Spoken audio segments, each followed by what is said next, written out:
Oh yeah, that's what it is, guys. It's called Asian food. It's called chicken and rice. As soon as I finish this bowl of food and chew with my mouth open in front of you guys, because I'm super polite and considerate, I'm gonna start this TA. Okay, guys, that was a delicious bowl of rice. Thank you for watching me eat that for 20 seconds, by the way. Just wanted to give you guys a little bit of food for thought there.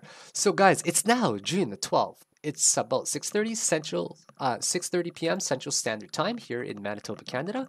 And I don't know about y'all mother effers, but I'm ready to short the mother effing market. Are you guys ready to short the market? So, for the people that don't understand what the word shorting refers to, shorting refers to betting that the market goes down, and specific exchanges allow you to bet on the market going down. And that is how you're making money. You guys know how you go long and you bet on the market going up, where you are buying a position and then hoping to into a position and then hoping to sell it higher, right? Well, short selling is the same thing, where you sell on the exchange that allows you to margin trade in short. So you first of all sell and then hope to buy back whatever you bought at a cheaper price. So you pay back the exchange, whatever you sold at that initial time, and then you actually keep the difference in whether it's USD or in that particular coin, right? So short selling the market has its pros as well, right? And cons, just like longs. Half of the game is going long, half of the game is going short. You know, half of the people could be bulls, half of the people could be bears. There's always this raging battle between the bulls and the bears. And because there's a raging battle between the bulls and the bears, we are absolutely and always with 100% certainty. That's the car I'm probably going to pick up in like a month or two, by the way. Pretty excited to get that. It's an Audi R8. I'm actually going to go to Markham in like 2 weeks to go check it out. It's like 2,000 kilometers away. I'm going to fly there in about 2 weeks to go check it out at an Infinity dealership, actually. So this one's going for about, I think, 90 to 100K. I can't remember. But guys, like I told you, man, like, what do you do with all the profits, right? I mean, you guys have seen my live trades. It's proof in the pudding right there, you know, when you're making a few live trades a day. And okay, when I first started trading, guys, I was honestly super happy to be making like a few hundred or whatever a day, right? I was like, yeah, 200 a day. That's what I kind of made at my engineering job, right? 200 a day. Then all of a sudden, you start becoming better at trading, better at investing, better at swing trading in general, and the profits just start to go up and up and up and up. At first, I chased profit, and then I got screwed, and then I got liquidated many times, like 3 years ago, and lost everything many times over. And then after that, I realized that, hey, it's time to actually focus on good trading rather than actually focusing on profit. And then when I focused on good trading, a few months later, without looking at the profits, I realized, holy crap, my win percentage is getting really high. And then the profits start rolling in. So what I need to advise you guys is to always focus on good trading first and then worry about the profits later. You have to develop these insane set of skills first. You have to be really good. You have to become a really good athlete before you can make it to the major leagues, right? You can't just try to push your way into there, then get obliterated in the market. That's not the way that it works. All right, so let's get into this technical analysis. I took off my sweater in case you guys are wondering, okay? So there are two things that we've got to remember that I pointed out. One, I mentioned that there's no way we're getting higher than 8K. And two, I mentioned specifically that we would hold temporarily around the 6450 range. And both of them have surely happened, right? Guys, we're going to do a super detailed Elliot count, an Elliot wave count, as detailed as I can possibly get into today, okay? So first of all, let's talk about the mechanics of Elliott Wave. I just got a new trading view. I don't know if you guys know, okay, but trading view, every single month, I actually try to get a like not every month, but whenever my trial runs out, I go pick up, you know, like a prepaid credit card. Like that, for example, I try to upgrade to a pro or premium membership for TradingView, but they actually don't accept prepaid credit cards. And because they don't accept prepaid credit cards, right, what I have to do is I have to make a brand new account, use the new prepaid credit card that I just got, and then I get the pro or the premium version for free. So I've been doing that for a long time now, and I've honestly never paid for TradingView because I have to keep doing this over and over. And I don't have credit cards, guys. I don't need a credit card. Simple as that. everything that I pay for is literally in cash converted from crypto, right? I always liquidate crypto to cash, and I do not believe in traditional monetary systems. And hopefully one day Bitcoin will actually usurp cash, right? So anyways, just I share with you guys my really funny story about how I get free trading view. So let's get into Elliot wave. Elliot wave says that there's 5 impulse waves that go up, and each of them must subdivide into 5 waves, or else any of these specific points can actually be considered a mode of failure when it comes to these, okay? So this is Elliott wave. There should be 5 impulse waves always on the 3rd wave, right? And there should always be 5 impulse waves on the 5th wave as well. If for some reason one wave fails, where a wave 4 perhaps retraced too much, bam, we automatically consider it as a wave failure. And every time that a 5 subwave creates, usually an ABC or some sort forms, right? Like that. And then an impulse wave tries to break out of it like that. And now if that in particular fails, then what we say is now this is going to be a WXY type of correction like that. It makes a WXY. And within that WXY, there's actually another ABC, okay? And now sometimes these also get another mode of failure called another X point, okay?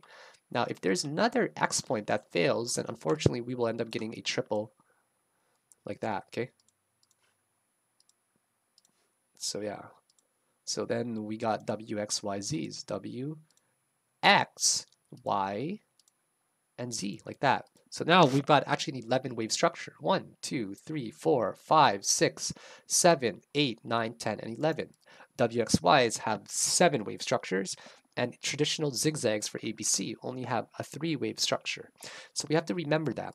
And also, anytime that a horizontal support like that is broken, for an Elliott wave, that says that it can retrace 99.99 repeating percent of the original wave that you're using to retrace. But if it retraces at any point 100%, then that is also considered a mode of failure. Okay, so that's something that's incredibly important to understand. Now, do you guys want to see something funny? This right here got a low of 64.36. Okay, this one right there is 64.25. This one is 64.36. So this one right there is actually $11 higher.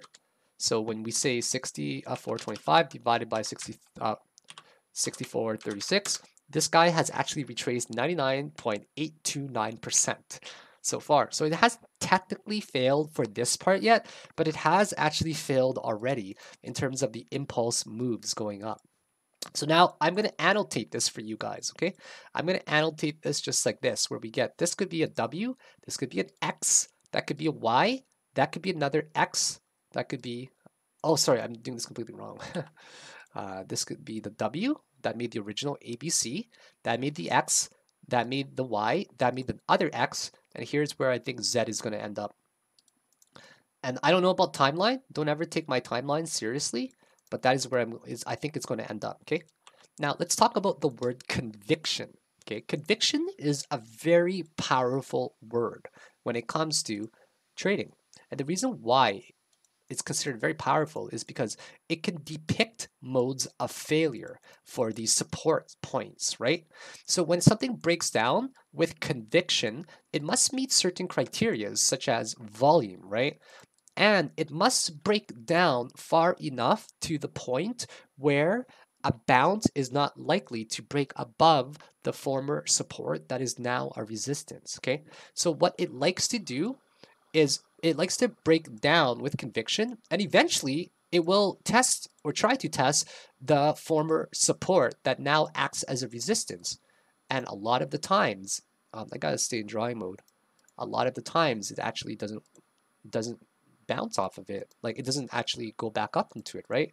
So because this broke out of this major trend line support that has been established for the past about 5-6 months since November 11, it broke out of it with such conviction that there's a chance for it to bounce back up to like 77,000, 7,100 maybe. But then after that, guys, right, we got to take a look at the next mode of support that we actually see. And the next one will clearly be right there. I can't stand this crosshair. I know why now, because I got a new trading view. I can notice it right away. Like the crosshair is like, ugh. Don't like that, man. There we go. That's a lot better now. There we go. There we go. So the next support is around 64.25, right? When that breaks, guys, the next support point is basically 66,000, right? Is literally like right on the nose at around 6,000. So guys, this is basically the play, right? For short term, if you guys are actually scalping like myself, as soon as it breaks, guys, 64.25, okay? As soon as it breaks 64.25, this is my play for pretty much every coin. This is my play where I will actually set a stop loss, you know, right around here, slightly lower than that, around 6550. It's like 6500, honestly. Super tight stop loss. As soon as it breaks below 64.25, like I will take up this trade for Bitcoin. That will be a short position for a possible 6% gain at a 4.35 risk to reward ratio, right? Now, another really good setup is if we actually retrace a little bit higher as well, and then we short it near a Fibonacci level, which we'll get into, target 6,000 again, like around there, 6,000 range. Okay, stop loss wherever it ends up getting to. That's going to be a really good short position as well. But the ultimate target is 5,000, right? So when it gets to 6K, we might get a small bounce. That would be a good place to take some of your profits for your short position, right? And then as it bounces up, perhaps add more to your short position. That is how we ladder effectively to make sure that we maximize and our profits and minimize our losses. Okay, you want to make sure you're maximizing your overall revenue that's coming in, and you want to minimize overall your bottom line expenses. It's kind of like a business in general, right? That's what you want to do. You want to make as much money as possible. You want to lose as much money as possible. That is how you basically grow your account. You got to protect it. You got to preserve it, and then it'll eventually grow, right? How do you grow an account if you actually don't know how to keep it? How do you stay in a relationship if you don't know how to maintain it, right? It's kind of like that as well. You got to know how to keep things. You got to know how to make sure to take care of it. So let's do an Elliott wave count now, okay? So we're gonna focus specifically. I can't backtrack, guys. It's all in my other videos, like from a few days ago. So I'm just gonna keep up to date with this specific guy right there. Now it does not matter how we try to take a look at this right here, okay? Doesn't matter how we try to take a look at it on a daily. This goes 1, 2, basically 3, 4, and 5, something like that, right?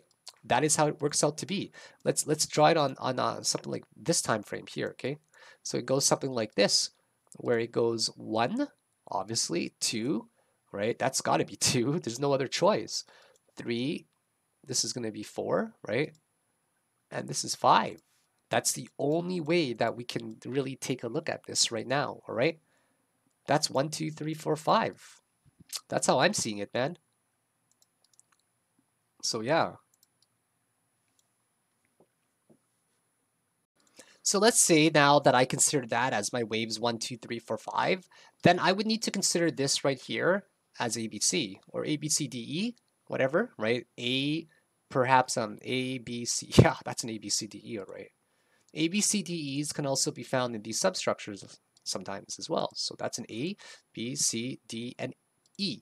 Ends right there. So now we have to break down these particular subwaves as well, okay? So now that we see very clearly that this is making the 1, 2, 3, 4, 5 of the very first subwave only, right? 1, 2, 3, 4, and 5, right? It's 2, 3, 4, and 5, and it's just going down, right? So if that wasn't 1, 2, 3, 4, 5 already, then we look on the daily chart, and what we see is actually the 5 waves slightly forming already. Actually, let's go to a 6-hour chart.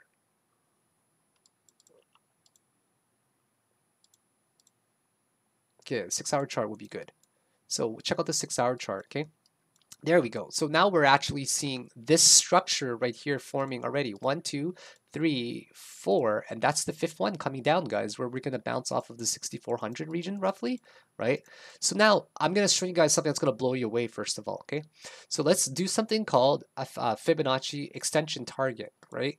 So we take our Fib extension target from here to here, roughly, to about right there where the top was, and we always target 1 to 1.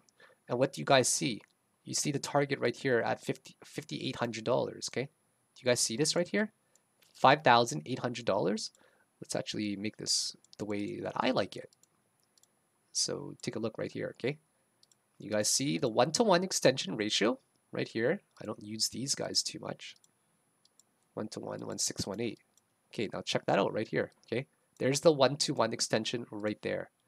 The 1-to-1 extension is a very, very, very powerful thing in nature in general, especially when it comes to ABC, right? So we take our ABC extension and we see that clearly it's 1-to-1. Now, if I were to drag this over to something like that, just to get a rough idea, I can easily see as well that this can do a 1-to-1. So my target still stands, guys. There will be many small bounces up, many small bounces down. But overall, we have to acknowledge the fact that this is indeed a very bearish market that we're in. And I firmly believe, guys, I know I said before, guys, I hold myself accountable. Trust me, I do hold myself accountable all the time, but I don't hold myself accountable if people lose money, right? That's something that's always up to the individual. But the reason I hold myself accountable is because I did say a few months back that 6,500 is pretty much the bottom, right? So we have to think of a lot of different companies that have also thought that 6,500 was the bottom. But guys, sometimes markets can easily change. And one thing we have to remember about trading that define or that separates, newer traders to better traders or who are experienced in the market is that they don't see the market as linear, right? As only one way. And they don't always stay biased towards one specific direction. They will always consider all different scenarios and all perspectives. This way, if something does happen, they're always ready for the market and they're ready to handle whatever is going to happen. So never ever stay linear. People have said to me, "Oh, I guess 4K is not happening. Oh, I guess we're not going to go to 35K."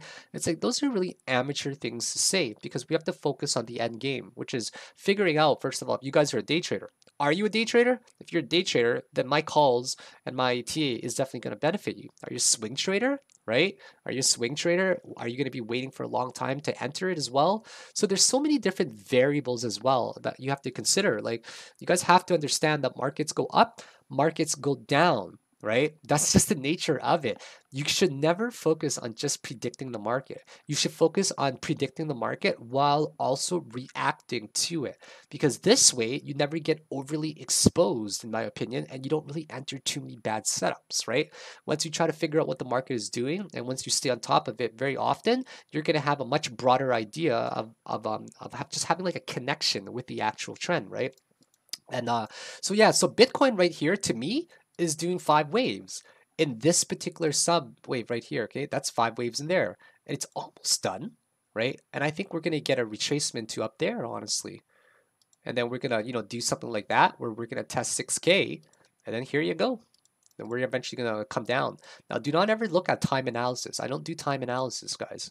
But this is what I'm talking about right here, right? We got to acknowledge this massive trend line that broke and then acknowledge the 6K region right there or 64.25 region, which is the interim support for right there.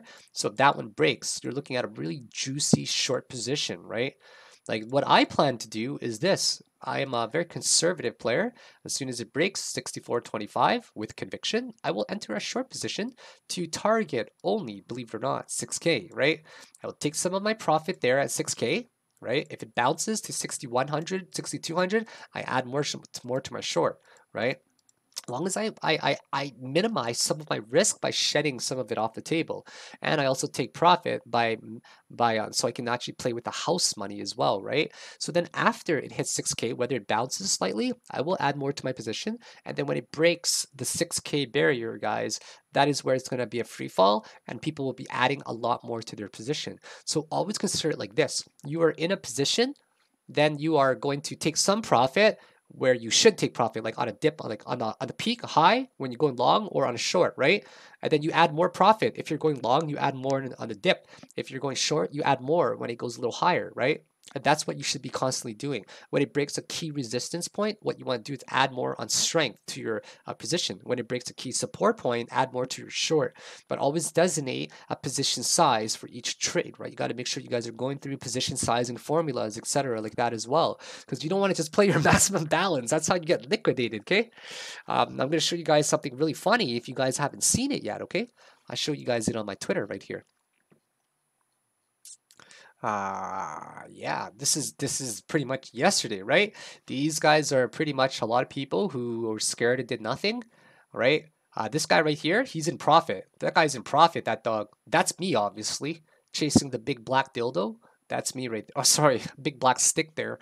Obviously, that's me flying high in bear markets right there. This is a lot of my friends. They're like, crap, I'm drowning right now. Liquidation is definitely coming. And these are definitely a lot of the amateurs out there. Fuck, I'm about to be liquidated right here. But these two dogs are basically the majority of people, right? The majority of people. And these guys are the majority of people as well, right? These guys, only a few of them exist. I'm one of them, maybe. Who knows? And then there's only a few people who are in profit as well, right? And this guy, he don't give a fuck. He's just watching the market left and right, looking at charts. He's like, man, I want that black thing right there. It's so big. And I'm not talking about the dog. But that's basically a summary in one picture on my Twitter that I tweeted yesterday. Yeah, guys, I'm very creative. I actually made this. If you guys want to buy it, you guys can actually buy this right here, this particular picture. I sell it for 982 Bitcoin, but it'll be on sale soon for 969 Bitcoin. Yeah. So anyways, guys, I firmly believe that, yeah, sure, we're going to bounce. Let's go to micro time frame, okay? Let's go to micro time frame and see where the heck this is trending, right? We see 1, 2, 1, 2, 3, 4, 5, ABC. One more wave coming down, guys. There's honestly one more wave coming down, and then we are golden to play this bounce here, okay? So I will break it down for you, but break it down. This is 1, 2. That's 1, 2, 3, 4, 5. Actually, we might be done. Hold on. 1, 2, 3, 4, and 5. This is here in ABC coming down. And now we're looking for 1, 2, 3, 4, 5. This actually might be it right here. I'm not kidding. This actually might be the support. I'm dead serious. This might actually be support right here. Trading view is yeah, it might be very well support. Like guys, I think we're gonna bounce off of here at least once or temporarily. Like so if we bounced off of there, right, there's a really good chance that we'll end up testing these up here. Okay, let me just show you guys. So if we actually ended up bouncing off of here, there's a good chance that we'll end up testing up there. Like we're talking about 7100 range, right? Maybe not 7100, but guys, I don't think we'll get higher than 7K, to be honest. Okay, that's the truth. I don't think we're gonna get. I think we'll get to 7090 maybe, but realistically, this wave two could end anywhere around here. Because if you guys break down the subwaves, we're actually very, very close as well. Not only that, this particular peak and that particular peak is actually gaining a lot of strength, right? And we see 1, 2, 3, 4, 5 subdivisions in here already. So how the heck could I not assume that this is actually like pretty much done, right? So I'm gonna actually show you guys how confident I am that we are done. This little downtrend for now, right? Let's just take a look at some coins that are extremely down. I like to use TradingView. It's kind of cool. So this is TradingView Pro. If you guys don't know, I told you guys my little spiel at the beginning. So I got TradingView Pro again here. Yeah. So yeah, so we look on every single time frame on, let's say, a 30-minute chart, right? This is BTC, that's EOS, IOTA, XRP, BCH, F, LTC, and ETC. So we take a look at all of them right now on a 30-minute, and we see it like, let's look for some signs right now, okay, of support. 4 hours gave us a really beautiful candle so far. 6 hour, nothing. Daily is still incredibly bearish right now, right? But let's look on the 10-minute chart as well. Like we're trending, guys. We're definitely doing pretty well right now. IOTA is probably going to do incredibly well, in my opinion. I think it's going to end up spiking a few percentage points here today because IOTA actually fell down probably the most out of all of them, in my opinion. And now they're really trying to they're really trying to hold up this support, in my opinion. But do I actually want to enter on it, right? Like, do I want to enter on it? Because if we look on here right now, like Bitcoin's just about to cross over to the EMA side, right? So how about we just do this, guys? Okay, just for fun, let's see what we can do. Let's buy. Let's go to first of all Bitcoin. Let's just buy like $1,000 of Bitcoin. Okay, let's just see what we're gonna do. 0.2.